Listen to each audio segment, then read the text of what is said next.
আরাফাতের বিরুদ্ধে হত্যা চেষ্টা মামলার আবেদন হিরো আলমের। শেষে জানাবো, দেশ ছাড়তে পারবে না হারুন ও তার স্ত্রী।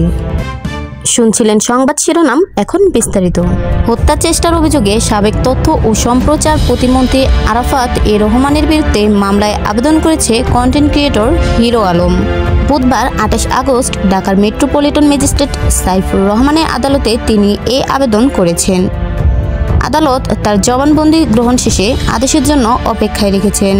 এর আগে কোটা সংস্কার আন্দোলনে ছাত্রদের সঙ্গে হিরো আলম ও আন্দোলনে যোগদান করায় তাকে বেশ কয়েকবার হত্যার হুমকি দেওয়া হয়। এর পরিপ্রেক্ষিতে তিনি সাবেক তথ্য ও সম্প্রচার প্রতিমন্ত্রী আরাফাতের বিরুদ্ধে হত্যা চেষ্টা মামলা দায়ের করেন। ঢাকা মেট্রোপলিটন পুলিশের ডিএমপি সাবেক অতিরিক্ত কমিশনার মোহাম্মদ হারুন অর রশিদ ও তার স্ত্রী শিরিন আক্তারের বিদেশ যাত্রায় নিষেধাজ্ঞা দিয়েছেন আদালত। ঢাকা মহানগরের জ্যেষ্ঠ বিশেষ জজ মোহাম্মদ আসামস জগলুল হোসেন আজ মঙ্গলবার এ আদেশ দেন।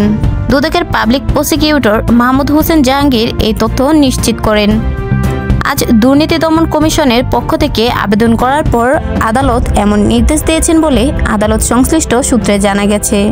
দুদকের আবেদনে বলা হয়, মোহাম্মদ হারুন অর রশিদের বিরুদ্ধে দুর্নীতি ও নানা অনিয়মের মাধ্যমে কোটি কোটি টাকার সম্পদ অর্জনের অভিযোগ অনুসন্ধান করেছে দুদক।